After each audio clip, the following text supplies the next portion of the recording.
Hello everyone. So this is the video presentation for the integrated design project EAS4947 for our group Sorbitol and potassium nitrate rocket engine. So this is the contents or the flow of the video that we will see in this particular project. A bit of introduction. So initially, this course has encouraged us to design a project that is needed for us to build, design, and fly. So initially, we had 3 different projects to be made, which are the DC, drone, and rocket. But after some time, after a period of discussion and proposal to our doctor, Dr. Salah, we had finally come to a conclusion of choosing to do a rocket-based project.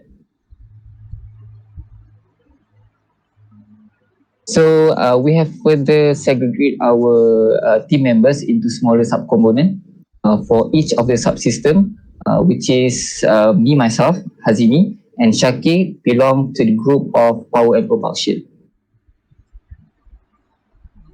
So this is the general flow of the power and propulsion subsystem that we had managed to be doing in our group. So the first is conceptual design, preliminary design, detail design, test, and flight test. So as we can see here that the flow of the subjects actually required us for us to do some research for choosing the most appropriate propellant, and also how to develop the fabrication method to make sure that the rocket will work properly.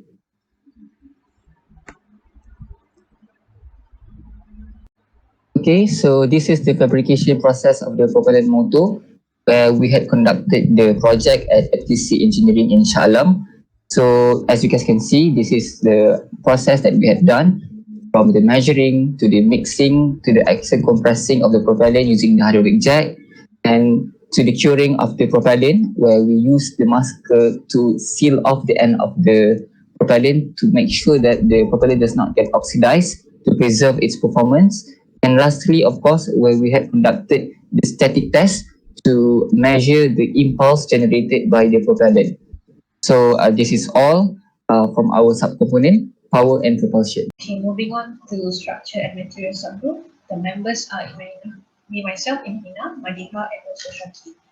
So for our subgroup, we were tasked to do designing and also fabrication of rocket and also launch pad. So this is the flow chart. The first one is we design the rocket body and also the launch pad using KNO3 software. And then the second one, we fabricate the rocket and also the launch pad. But for rocket, we use 3D printed. Meanwhile, the launch pad, we use the pipe. Okay, and then I'm going to show you the outcome of this project for our subgroup. So this is the designing part of the rocket. This is the fabrication process for rocket. We use 3D printer of M200 printer, and the materials that we used was ABS filament. Okay, this is the result for rocket. We actually have done 90% of the rocket body. The only part that we haven't done yet is the fin part. This is due to the MCOs, and we couldn't access it to the lab, so we couldn't proceed with it. And this one, the flow for a launch pad, basically it's almost the same as rocket body and designing and also fabrication. But for launch pad, we didn't use 3D printer. We use we fabricate using the pipe. So this is the drawing for launch pad. And then also we couldn't show the result for the launch pad because of the MCO. We actually at the first stage of our subgroup activity, we only focus on rocket body. So we actually we actually bought the stuffs for the launch pad in this case that we are running out of time to fabricate, and also we couldn't proceed with the fabrication of the launch pad due to MCO.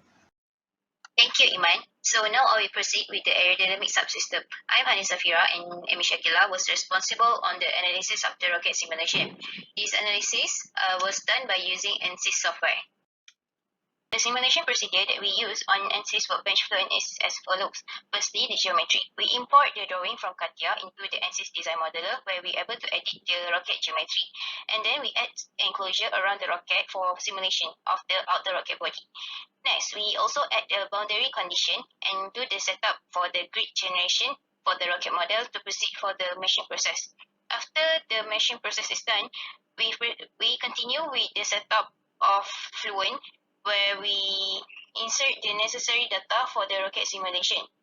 We also added the number of iteration that we desired and run the calculation until the solution is converged. Finally, the result, we're able to visualize the simulation that we desired. The simulation result that we are able to analyze is the velocity streamline, velocity control, and the pressure and the iteration. For the velocity and pressure, we vary the inlet velocity and the number of iteration at zero angle of attack because the rocket is flying vertically. In this slide, it shows the result for the first condition, which is 20 number of iteration with inlet velocity of 10 meter per second. So on the left side is the velocity streamline that we're able to simulate, and then on the right side is the pressure control that we're able to simulate on the rocket body. At the bottom left is the velocity control that we're able to visualize around the rocket where we add the enclosure, and on the right side bottom is the iteration. So we proceed with this slide. This slide shows the result for the second condition, which is 50 iteration with 30 meter per second inlet velocity. As you can see from the figure below, the result is kind of the same with the condition first, but for the graph of residuals for the iteration, it shows a different calculation. And lastly, we conclude that as we vary the inlet velocity, the simulation result will be affected. In this table, shows the result for the velocity and pressure for both conditions. So firstly, the velocity streamline. For both cases, it shows that the rocket can go through the air smoothly. The speed of the airflow is still in the range of their velocity, and the rocket will fly in a steady state that does not produce much drag. Next is pressure control that distribute on the whole rocket body and the maximum at the frontal area of the nose cone. From this simulation, it shows that the rocket can go through the airflow more efficiently.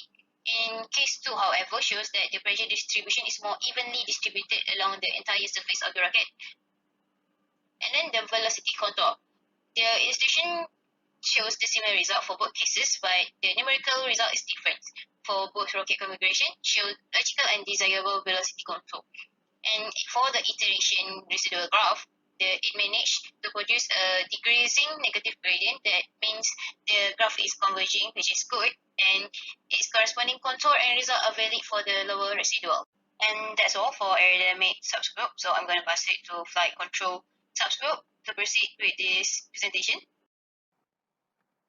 For the last subgroup system is the flight dynamic and control subgroup, where me, Nurul Hafizah, and my partner Nurul Qamarina have been working together throughout the entire semester. So the goal for our subgroup system is actually to compare the data obtained from the actual model rocket flight and the predicted model rocket flight path. So what we did here can actually be divided into two parts, which are the first part is the prediction of rocket flight path using two different simulations, and the second part is the data logger system, where this system is supposedly to be installed in the actual rocket to record the desired data throughout the entire flight. So when we have these two different data, the predicted data and the actual data, a comparison from these two data must be made. However, due to sudden FCO, our rocket cannot fly, so this part could not be completed. For the first part is the predicted rocket flight path. For this part, we use two different platforms to conduct the simulation for rocket propellants, which are the numerical simulation and the open rocket software. As you can see here, the parameters differ by this value and the following respective system. Moving on, The results generated from both the simulation are differ by the shape of the graph. As you can see here, the shape of the graph is different to each other, but it shows the same trend. For the second part is the data local system. The example process of the data local system involves the circuit refinement of the code, uploading the code, and mount the data local system on the holder. Here is the example of data obtained from the data local system. This is the data local holder that we made, which contains two parts, which are the disk and a flat piece. To conclude for our project, although we were unable to achieve our initial objective, which is to fly the rocket, each subgroup succeeded in achieving their respective objectives, which are for the power and propulsion system, they succeeded in testing their product effectiveness, which is the motor engine, by performing several static tests. As for the structure and material subsystem, they accomplished in fabricating the rocket body. As for the aerodynamic subsystem, they successfully simulated the rocket model in ANSI software in order to analyze the aerodynamic properties of the model rocket. And lastly, for the flight dynamic subsystem, they achieved to run the predicted rocket flight path simulation and assemble the data local system. For our presentation, thank you.